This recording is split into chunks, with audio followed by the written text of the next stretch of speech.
Cheikh Fall nekk chef du service technique bu chambre de métier de Thiès donc nekk fii depuis 2005 laa dugg chambre de métier donc ba 2021 ma gravé na échelon yëpp ba yàlla def ma tey ma jiite service technique bi di doon service boo xamante bu am solo ci liggéeyu chambre de métier ndax moom mooy li ñuy wax rek le poumon de l'institution ndax à travers moom la ñuy waxtaanee la ñuy defee suñuy activité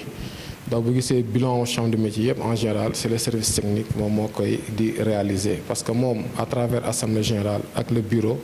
donc moom mooy traduire sur le terrain donc les décisions ak orientation majeures bu assemblée générale ak bu bureau chambre de métier jël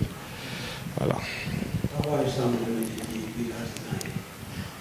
waaw chambre de métier de xam nga en fait institution la boo xamante ni mis en place par le pouvoir public pour au moins appuyer le secteur de l'artisanat chargé de la promotion et développement du secteur de l'artisanat donc dafa nekk institution boo xamante ni lu ko tax a jóg mooy d'abord rassembler identifier les acteurs formaliser leen accompagner leen pour ñu mën a dem ci kanam en même temps aussi élargir un peu donc les activités et le milieu lépp na nekk en rapport avec politique ne publique yoo xamante ni état bi koy mettre en place donc ci loolu moom dafa am ñaari rôle boo xamante ni ñu ngi tuddee rôle na pivot maanaam dafa nekk ci diggante moom ak les pouvoirs publics boo déggee pouvoir public bi mooy l'état central mooy le gouvernement mooy les ministères ak artisans yi dafa nekk seen diggante maanaam di servir maanaam d'interface maanaam information yu jógee au niveau central chambre de métier lay jaar pour mën a yegg ci artisans yi tamit doléance wala ay recommandations yi mën a am dafa doon ñëw chambre de métier lay jaar pour mën a ñu mën ko yéegal au niveau central donc boobu mission lay jouer en quelque sorte et mission yi rek mu retrouver rek ci quatre axes bu njëkk mooy informer ak sensibiliser il faut qu'on informe et sensibilise les acteurs pour ñu xam lu xew les informations économiques xam les décisions prises xam réglementation bi xam développement bi secteur yi fan la toll. Ensuite il y a la formation parce que nit ki boo ko informer sensibiliser ko da nga ko war a former te formation ci ñaari niveau la am na formation initiale xale boo xamante ni dafa bëgg dugg secteur bi mais xamul fan lay jaar mën na ñëw fii ñu jàngal ko métier ñu orienté ko pour mu jàng métier. am na aussi formation yu wax renforcement de capacité en général mooy acteurs yi nekk sur le terrain ñu war a mettre à jour seen bopp seeni métier par rapport ak compétences yu bees yi génn yi donc loolu mooy renforcement de capacité boobu la ñuy def. troisième axe bi mooy commercialisation waxee commercialisation mooy dimbali artisans yi ñu mën a jaay à travers participation foire yi yu nekk ci réew mi ak yu nekk ci bitim réew à travers aussi former leen maanaam ci méthode de vente ci outil de commercialisation pour ñu mën leen a yombal ñu mën a jaay. quatrième axe bi mooy faciliter l'accès au crédit et loolu je crois que donc dañuy fexe di waxtaan ak banques yi fexe source de financement fu mu mën a amee ak fu mu de disponibilité soit ci banque wala ci état wala ci bailleurs yi ñu fexe ko indi ko ba jox ko artisan bi donc loolu moo tënk mission chambre de métier.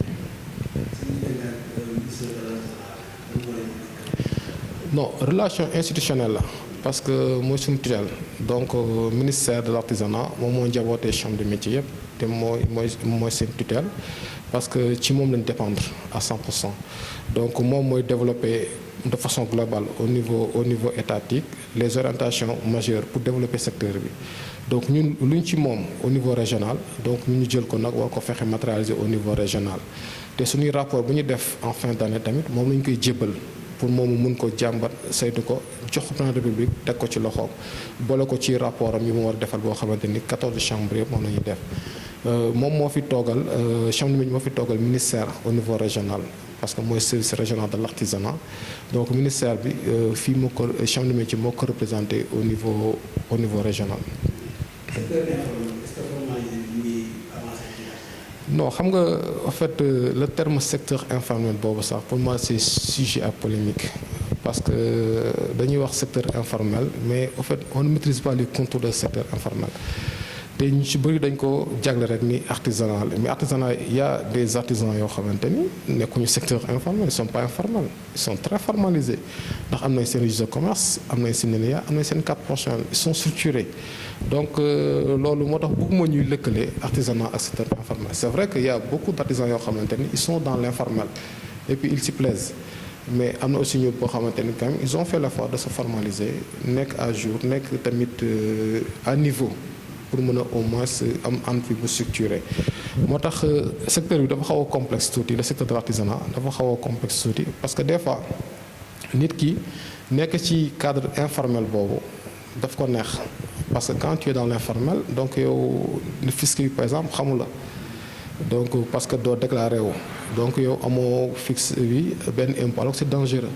voyez bu nekkee ci informel donc yow amoo benn charge sociale boo xamante ni moom nga waroo ak par exemple les institutions sociales comme caisse de sécurité sociale comme IPRES ak yooyu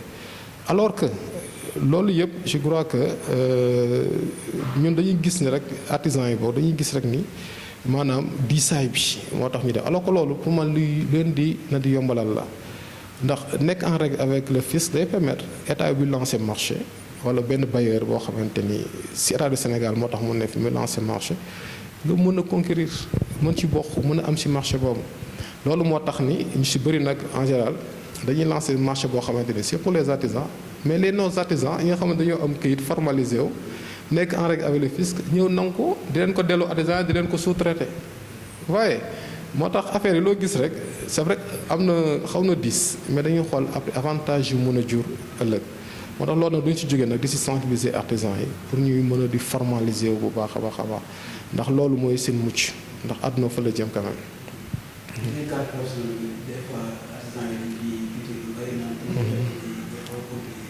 non non xam nga loolu pour mën a en fait faire un mauvais procès à la chambre de métier la ndax à l'instant mooy wax nga yow nii 4 professionnels en cours d'instance mooy ñi ñu fi déposé entre juillet non entre septembre octobre ak novembre bi et surtout sax reçu lu ko indi sax mooy marché blouse bi moo ko fi indi moo tax mu am mais à part ñooñu amul kenn koo xamante ni sa 4 professionnels mi ngi actuellement nii donc en naissance 4 yëpp génn na jeex na. des fois nag da nga fiy gis ay cartes yoo xam ne dana fi 4 ans 5 ans jeex bu yàgg mais borom mënul fexe ñëw ba jël si ko donc xam nga esprit sénégalais lu manqué moom la ñuy gën a di remarquer ak loo xamante ni déjà dafa mot mais problème carte je crois que amul fii au niveau institutionnel parce que c'est régi par des textes c'est organisé. Vous voyez, il y a le président de la commission qui est là qui est le gouverneur moom mooy convoquer la commission bu ñëwee les 4 en naissance donc ñu xool waxtaan ci avec les représentants des artisans bi fa nekk. Chaque section am na benn représentant benn élu bu ko représenté pour vérifier donc la conformité avec lu texte yi wax pour 4 prochaines loolu bu jàllee si les doon ñëw nag chambre de métier mu am possibilité nag obligation pour defar carte mais carte mënoo ko defar te commission amul moo tax des fois nag commission boobu pour mu am loo sama doon dal année si 2020 ci Covid bi ak 2019 il y avait beaucoup de temps parce que entre commission parce que dina dew ay 8 mois parce que en général le Covid bi d'abord c'est le contexte dañu éviter les rassemblements en même temps aussi fii Thiès tamit dafa newoon loo xamante ni dafa xawoon a manqué ay adjoints au développement moo tax chaque fois loolu xawoon na dis ci gouverneur yi fi nekkoon ba du ñu am temps matériel pour mën a organiser donc ces commissions là mais à partir de 2021 je crois que tout est rentré dans l'ordre ci diggante bi on a déjà fait 2 commissions on prépare une autre commission au mois de décembre bi ñu nekk nii pour vous dire que donc amul benn problème mais carte moom mënoo ko defaat te commission jàllul donc loolu ñu xam ko mais bu jàllee une semaine du ko def fii te carte bi génn chambre de métier semaine du ko def te carte bi génn. loolu moo tax il faut que bien communiquer waxuma ku déposer sa carte une semaine dama la ne ku déposer sa carte bu commission bi jàllee sans commission on ne peut pas faire les 4 professionnels la commission mooy valider les dépôts. voilà commission bi rek mooy am retard mais chambre de métier mënul am retard c'est pas possible. parce qu'on a des personnes assermentées qui travaillent ici donc des professionnels donc ñoom loolu seen liggéey donc bu commission bi jàllee donc dañuy defar carte yi mu jeex donc amul benn souci. C'est le gouverneur de la région c'est le président de la commission moom moo am obligation moom moo am droit di woote commission bu wootul commission kenn mënu ko woo moom moo koy présider moom mooy signer le PV de la commission. C'est lui qui décide. Non, en fait pression je crois que ñun fonctionné wuñu ci ay pression parce que pression amu fi parce que quand même on communique xam nga lu gën a kii rek mooy nit ki ñëw di la demander te amoo benn réponse boo ko jox. Je crois que day créer ay doute ci bopp nit mais nit ki boo ñëwee xamal ko exactement lan moo fi xew ak aussi procédure nan lay demee mais n'empêche aussi gouverneur des fois ñu rappeler ko effectivement des fois ñu koy bind lettre rappeler ko effectivement il faut que mu ñu woote commission yi parce que dépôt yi ñu ngi commencé bëri fii moo tax daal woote commission jaadu mais xam nga ni gouverneur du ko ñuy teg pression parce que c'est l'autorité suprême au niveau régional donc moom ci agenda am ak ci rythme am la ñuy mën a fonctionner voilà moo tax loolu je crois que amul benn problème donc problème de cas je crois que faux procès la rek faux procès la boo xam ne dañuy bëgg a def mais en général amul fi benn problème on est très serein par rapport à tout ça. Bon suñu dernier recensement bi fii presque on a un peu plus de 8000 ëpp na ko sax un peu donc te nous faisons partie des régions yu en fait yu gën a formalisé en termes de carte professionnelle te aussi loolu dañ koy saluer parce que en général le climat au niveau de la région de Thiès vraiment c'est très favorable parce qu'on voit que les organisations professionnelles ñoom ñëpp fi la ñuy bokk ils se reconnaissent de leur en fait de cette institution te loolu je crois que day may gëdd day may ni pouvoir seen métier mu gën a mën a taxaw pour défendre intérêt artisan yi parce que quand on sent artisan yi suñu ginnaaw nekk benn bloc rek je crois que daf ñuy may doole ak pouvoir ñu mën a au moins gën a mën a taxaw gën leen a mën a défendre ci ay aspects yu bëri te je crois que loolu amul benn problème parce que vraiment li fi nekk ci niveau de dépôt amul région yu bëri te loolu ñu ngi ciy sant yàlla bu baax. formation yi ngeen wax sax ak foire yi. waaw xam nga boo amee tuuti seetlu ci année 2009 2010 2011 on avait quand même organisé des journées portes ouvertes de l'artisanat mu doon ay journées yoo xamante ni dañ doon permettre la population thiessoise et sénégalaise ñu découvrir un peu le secteur. ñu ko doon defee première édition ñu ko defoon fii ci village artisanal bi mais édition yi mujj ñu ko yóbbu woon au niveau de la mairie pour permettre ñu mën ko xool mais après de là si la affaire commencé di déréglé wu parce que boo gisee chaque mois chaque 6 mois am ay organisation foire mais c'est des commerçants ñooy woo dajale bëgg aussi boole ci ay artisans alors que le secteur artisanal dafa différent ci le secteur commercial parce que ñun ay producteurs lañ. dafa am benn savoir-faire bu ñu war a wane yooyu cadre bi bu baaxul je crois que c'est pas intéressant objectif mënoo ko atteindre moo tax loolu ba ñu gisee affaire bi xaw a jaxasoo tuuti bëri ay tiraillement ci affaire foire yooyu seen métier en tant qu'institution mu ne noo na il faut mu taxaw tuuti ba ñu réglé waat un peu donc en fait cet environnement là bu jëm ci foire yi affaire yooyu moo tax boobu léegi dañ ko arrêté bàyyi ko mais n'empêche je crois que foire Dakar mi ngi am chaque année te chaque année ñu ngi fay yóbbu participants aux régions de Thiès ñuy dem di exposer seeni produits te même temps aussi je crois que SIAO aussi day am ak yenn foire yu am si au niveau au fait de la sous-région te chaque fois dañuy ñëw fii ñu faciliter leen pour ñu mën a participer ci foire yooyu mais xam nga foire tamit dafa xaw a nekk loo xamante ni lu xaw a sensible la ni quelque part moo tax def ci ndànk tey ci dafa ci am solo. moo tax loolu daal vraiment moo nekk un peu fu ñu toll ci affaire foire yi mais n'empêche que foire Dakar mi ngi ñëw mi ngi am dans normalement 2 semaines ñu ngi ciy travail suba je crois on a une réunion avec le gouverneur pour mën a préparer participation région de Thiès artisan Thiès yi pour ñu mën a participer bu baax a baax ci boobu foire. voilà formation yi moom ñu ngi koy dérouler franchement parce que en fait au-delà même de la formation yoo xamante ni c'est à travers les projets publics comme lu mel ni ay PGA. mel ni ay maanaam ay jigéen ñi tamit c'est des projets qui sont là xamante État du Sénégal moo koy déroulé ci région yëpp ñun on a nos partenaires yoo xamante ni ñi ngi fi dañuy jàppale ci ay formation yu bari yoo xamante ni sur beaucoup de secteurs mais dafa am benn seetlu boo xamante ni je crois que yenn oob ak yenn artisans yi aussi nañ ma ci xaw a jégal mais c'est un constat qui est là ñoo gis ni en général projet public yëpp yi fi ñëw depuis 2010 ba léegi génnul ci 8 métiers yi dont ay couture mécanique menuisier bois menuisier métallique coiffure et cetera alors que nous gérons 120 métiers wala ñun on a pris sur nous depuis 5 ans voilà non pour maanaam le projet yëpp ne Padia jiitu na fi PGA jiitu na fi Palam am na fi et cetera projet yu bëri na mais yëpp si métiers yooyu rek lay concerné c'est vrai que métier aussi ñu mu concentré ci monde bëri na c'est pas négligeable effectivement mais quand même ñun suñu devoir mooy ñu élargir assiette bi on gère 120 métiers donc il faut au moins que métier yëpp aussi mën si au moins gis seen bopp si activité chambre de métier 120 métiers non c'est que boo dégloo wax ji waxuma la 8 métiers yi bi nga si fa dama ne projet public projet état du Sénégal yi mu financé en général si 8 métiers yooyu rek la koy financé comprendre nga wax naa la léegi tamit ñun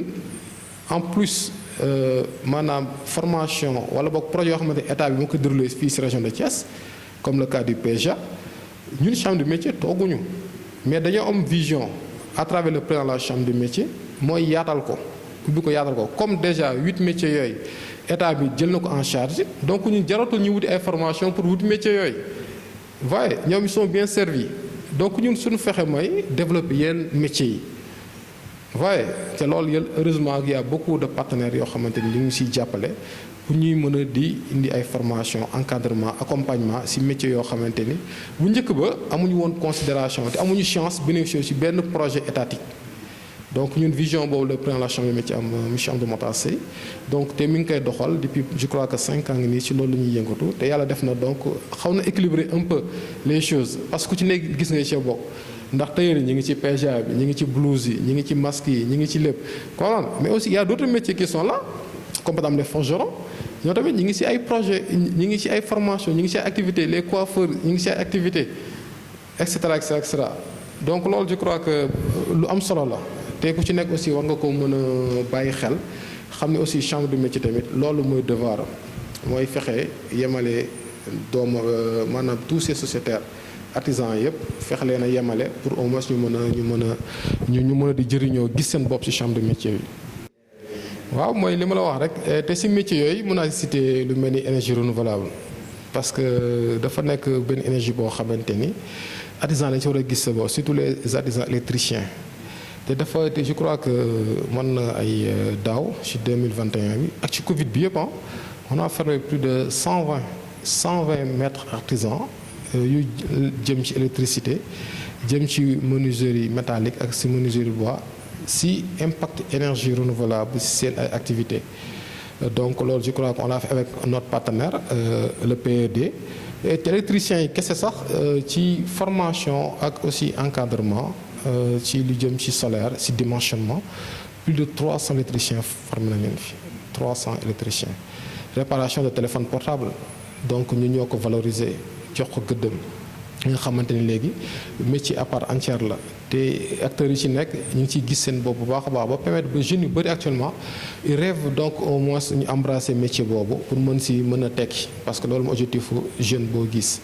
il y a aussi benn métier mooy métier de la coiffure. Je crois que ñu ñoo leen organiser fii je crois que à la chambre de métier relèvement seen prix yi ñu doon fayee maanaam yu ñu doon seen prestation yi de 500 à 1000 francs fii lañ ko décider ñu accompagner leen ba créer leen loo xamante ni amul Sénégal mooy charte du métier. je crois que boo duggee on a pris 50 artisans coiffeurs ñoom ñu signé charte boobu bu woon ni ñoom kat c'est des professionnels donc professionnel am na loo xamante ni da ko laloo. te vis-à-vis boppam vis-à-vis aussi du client te je crois que ñi nga xamante ni ñoo ñuy déglu bu ñu dañuy seetlu di salon yi ñuy woto yi chaque fois 50 yooyu en général charte bi mu ngi seen biir atelier donc ñu maanaam ñu placé te loolu dafa am loo xamante ni je crois que c'est important ñuy développer ces chartes là pour chaque métier pour au moins mu doon ab engagement boo xamante ni artisan bi mi ngi koy wane. mi ngi koy bëgg aussi di présenter pour wan ni kat ni moom kat wax dëgg yàlla dafa bëgg a jóge fii mu toll dépasser nekk ci beneen niveau je crois que loolu tamit am na solo ak yeneen yoo xamante ni mun nañ ko développer fii ba suba sur de nouveaux métiers.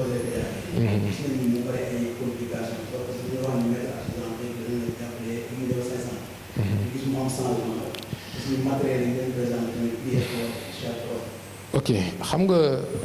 exactement ci projet PGA boobu ñun chambre de métier suñu taxawaay moo nekkoon mooy recenser artisans yi fii lañ doon bindoo ba ñu bindoo ñu transmettre le dossier Dakar ba ñu ko transmettre y a une commission boo xamante ni ñun teewuñ ko donc ñoom ñoo def seen sélection ñëw fii ànd ak ñun ak waa IA le CRA ak aussi les EMA les OPA ñu def ay visite de conformité par rapport ak sélection boobu ñu def ensuite ba ñu defee visite de conformité ñu delawaat dossier yi Dakar donc au niveau de Dakar ñoom suñu def seen sélection ne kat ñii ñoo bokk ci projet bi te lu ñuy expliquer mooy bu ne woon dañuy tànn les meilleurs kon projet bi maanaam ñi nga xamante ni seen doole demul noonu du ñu mës a bokk ci benn projet parce que quand on prend les meilleurs parce que ku ci nekk xam nga ni kan moo la mën ci secteur bi ngeen nekk bu nekkee yéen ñaar da ngeen ko sekk donc moom chaque fois moom la ñuy jël c'est pas intéressant ñoom ñu ne ren dañuy def benn système boo xamante ne c'est innovant mooy dañuy fexe ba ñu am ay point plancher maanaam ku ko atteindre rek dugg nga ci tirage léegi nag ñi ko atteindre yëpp ñoom dañu def ñëw defoon fi visite de conformité ñu nekkoon parce que ñi ngi woon enregistré 1200 ñoom ñoo bindu woon ci projet fii au niveau de la chambre de métier 600 ñoom ñoo atteindre en fait les points planchers 600 yooyu ñoom ñi dañoo def benn tirage au sort aléatoire tirage boo xamante ni ñëpp lañu boole ci benn lot rek def tirage ñu génne ci 200 ñu donc ñu ñoo bokk ci projet moo tax des fois da ngay gis koo xamante ni yow yaa ëpp capacité ëpp koy ay apprenti ëpp ko ay matériel mais moom moo bokk ci projet bi parce que looloo ko waral dañu bëgg a jox chance ku nekk te bu ñu expliqué aussi vraiment ça a été doon loo xamante ni peut-être xel mën na ko nangu quelque part parce que àdduna tamit dañuy yaatal donc léegi bañ demee fa yàlla def projet bi di daw na Covid bi yegsi léegi nag état du Sénégal war a appuyer artisans yi léegi état bi bind lettre Banque mondiale à travers le projet PEJA pour ñu mën a appuyer ñi nga xamante ni ñoom ñoo bokk ci projet bi PEJA ne moom comme tànnagul 200 yi war a bokk exemple ci région de Thiès ñu war a bokk ci projet bi mais il y a 1200 yoo xamante ñoom ñoo bindu donc ñoom ñëpp lay appuyer 150 000 mais à une condition te je crois que condition bi mooy nga signer benn contrat boobu boo ko liiree ba ci biir contrat bi lu ci biir mooy dañ ci ne maanaam xaalis bi ñu lay jox yéen 1200 personnes yi ñu ngi koy tirer ci enveloppe équipement yi enveloppe boobu ñu prévoiroon pour équipement ndax on avait prévu 1 300 000 francs par EMA bu ñu choisir pour ñu appuyer ko en équipement léegi ci enveloppe boobu lañ koy tirer pour mën leen a jàppale 150 000 waaye léegi loolu bañ ko defee jox ko 1200 yëpp je crois que ñëpp am nañu ak les réclamations ñëpp am nañ 550 000 ñu bindu woon ñëpp n'est-ce pas léegi nag ba ñu tollee ba choisir les 200 yi nga xamante ni ñoom ñoo ci bokk 200 et quelque la sax ñoom ñoo ci bokk léegi ñu war a toll nag pour mën a leen a jox équipement bi donc enveloppe bi naturellement donc day wàññeeku ndax 200 personnes daf mel ni ñoom ñoo financé 150 000 1200 personnes donc au lieu de 1 300 000 donc dafa dellu 1 million enveloppe bi léegi 1 million la léegi nag amoon na benn réunion amoon à Dakar pour leen di présenter les matériels mais li ma wax rek mooy ñun mënuñu jiitu artisans yi loo xamante ni waxloowuñu ko le président l'a bien dit en réunion de coordination mu ne dégg na artisans yi taxaw kat ne kat li leen présenté wax dëgg yàlla cher na voilà ñee loolu je crois que loolu pour ñun ñu mun koo défendre parce que projet bi seen projet la projet artisan yi la waaye donc te ñuy jënd ñoom ni ñu ko defee au niveau régional lañ koy jëndee parce que on donne des cabinets ñoom ñooy jënd matériel pour les aimants mais comme projet bi en fait projet bi c'est participatif man par exemple da cee am kàddoom donc moom bu gisee ne lii cher na ñëw xamante ni ci chambre de métier moom moo ko di njaboote ñëw ñu wax leen ko exactement ñun kat en tant que regroupement organisation professionnelle bii ñu ko gis nañu matériel yi ñu présenté kat dafa cher donc ñu dañuy ñëwal officiellement pour ngeen défendre ñu ko su boobaa le président dina am ab pouvoir boo xamante ni ab doole boo xamante ni bis bu demee réunion de coordination dina ko mën a défendre kat lii ngeen wax prix yi ngeen présenté c'est pas bon baaxul wala boog mu bind lettre officiellement PGA xamal leen kat waa Thiès kat dañoo ne prix yi li ngeen présenté arrangé wu leen comme matériel ñoo ko moom je crois que seen plein droit la je crois que loolu la te incha allah ñu ngi leen di xaar ci affaire boobu voilà. waaw.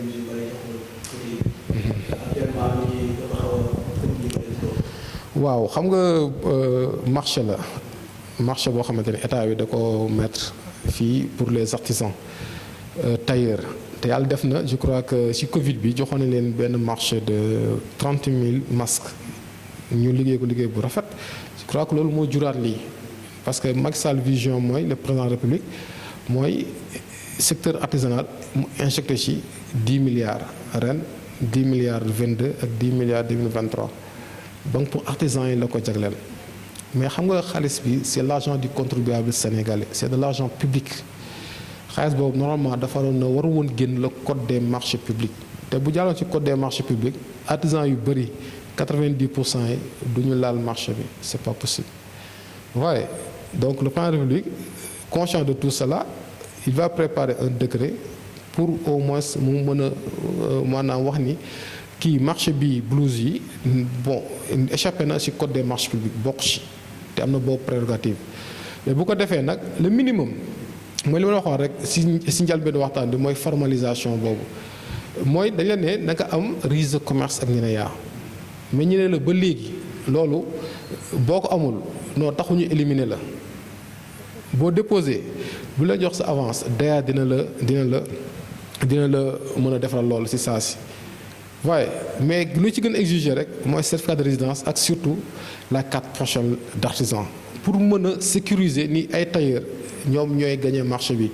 mais sinon ku nekk mën a dugg ci marché bi gagner ko ndax ñëpp ay sénégalais lañ waaye donc ensuite mu territorialiser ko mooy certificat de résidence boobu ak yu ci des yoo xamante ni ay annexe la te Chanmé je crois que les a bien aidés par rapport à ça waaye léegi loolu nag bañ ko defee artisans yi déposé mais avant ça je crois que le ministère ak aussi ñu ngankoon projet bi woo nañu fi accusation prochaine yu bëri ñu dem Dakar ñu présenter leen les modèles présenter leen structuration des prix je crois que prix au départ c'était 1800 artisans yi ils étaient d'accord à 1800 mais ba ñu demee nag ba di leen ko présenter au niveau de Dakar préhension de métier bi am na mataay c'est bokkoon ci taxaw ne 1800 c'est pas bon parce que lu artisan yi fàtte mooy marché bi c'est en TTC maanaam les 18% da cee bokk te 1800 boo ko jëlee boo ko appliqué ci TTC artisan bi lu mu ci jot motul sa 1600 francs donc blouse bi 1600 lay jar en quelque sorte donc mu xamal leen loolu ñoo tamit ils ont quand même bien compris moom maanaam ki interpellation boobu mu leen def léegi ils vont prendre en compte le TTC là boole ko ci prix bi donc moo tax blouse bi nañu boole ci 200 léegi au lieu de 1800 c'est 1200 même nekk 1300 même nekk 2300 même nekk 2500 comprenez mais ñoom ñoo waxtaanee woon ci 1800 waxtaanee woon ci le mètre à 800 francs voyez bokk sérigraphie bi mais je crois que comme nu wax léegi suñu mission dafa bokk défendre seen intérêt nañu loolu moo ñu tax a jóg genre yu mel noonu bu ñu doon assuré woon au départ ne yéen ka yéen ñëwoo ñun Thiès ñu ko am nañ fi ab doomu ndey bu fi nekk koo xamante ni mooy suñuy kilifa bàyyi ñu dem ànd ak ñoom ñu ñëw teew parce que on a aussi des techniciens yoo xamante ni qui maîtrisent très bien le code des marchés publics qui maîtrisent donc les procédures yi ñuy defee marché qui maîtrisent facture ak lépp donc dañuy mën a maanaam si réunion boobu wax leen ni que attention lii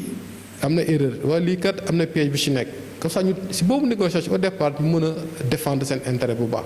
mais bu ñu demee bañ dem ba valider ñoom bu ñu demee maanaam ba bàyyi les maanaam jël ci 200 yokk ko c'est sûr que ni ñoom xam naa fa la ñu mën a yem te fa la ñu yem sax d'ailleurs mais lu ci des rek donc meilleure méthode pour gagner ci marché bi man wax naa ko artisan yu bëri mooy regroupé wu bu ñu amee grande quantité mën nañ cee génn ndax ni confection la confection chaque centimètre de tissu compte donc il faut que aussi ñu mën a maanaam regroupé wu en association en groupement pour mën a gagner les grosses quantités ndax loolu sera des millions te dina leen amal am njariñ mais artisan individuel bëgg a gagner ab marché boo xam ne tu n'as que 20 jours pour livrer ko donc ce sera très compliqué effectivement te parce que ñoom bañ koy def non délai bi je vous dis que li may wax nii lépp bañ koy waxtaanee les porteurs de projet au niveau de Dakar les artisans étaient présents ñoom ñoo ko validé ensemble voyez te boo xool artisans ñu fa nekkoon ñu ci ëpp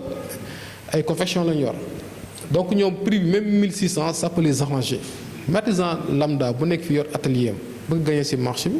mais ça ne va pas parce que maîtriser les techniques de confection ndax lii du newul ñaw tailleur confection la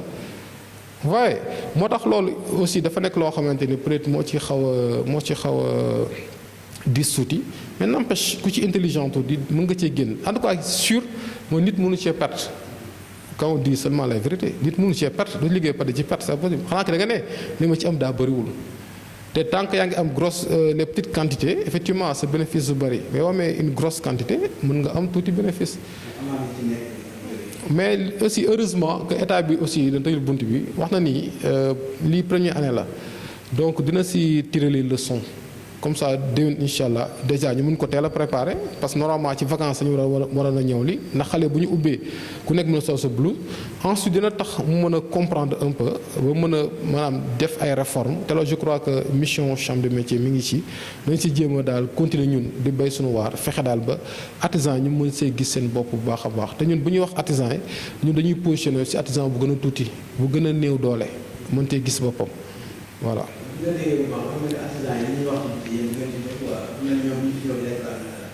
waaw mais xam nga aussi ni que moom on gère presque 20 000 artisans wax naa sànq 8 000 yu fi inscrits ak ñi nga xamante ñu ngi ci biti des centaines d'organisations professionnelles xam nga wax ci biti bon mënuñu see jot d'ailleurs c'est pas possible mais fii suñu porte gis nga duñ ko sax tëj c'est ouvert 24 heures sur 24 on est là de 8 heures à 17 heures des fois 18 heures mais ku ñëw fii pour information je crois qu'on t'a bien expliqué affaire bi nan la demee ak lépp loo xamante ni ñun suñu niveau la toll wax nañ la ko te xamuñ dara lu ñuy nëbb mais des fois bu nekkee da nga ne ci biir aussi di expliquer te ñëwoo vers la source heureusement nag am ñoo xamante ni c'est des responsables c'est des présidents d'organisation professionnelle lu ñu dégg ci biti non duñu ko werante kenn dañuy woote chambre ji ba am la version officielle ba pare balaa ñuy jël seen décision je crois que c'est cette démarche là la ñu war a kii quoi di adopter parce que fii kenn nëbbu fi dara donc fii ab kii la ab tour de verre la waaye on a des réponses à tout waaye li ñu yëkkati mooy attiser le bien-être de l'artisan loolu moo tax a jóg chambre de métier waaye te mission boobu duñ ci wàcc bu mukk voilà.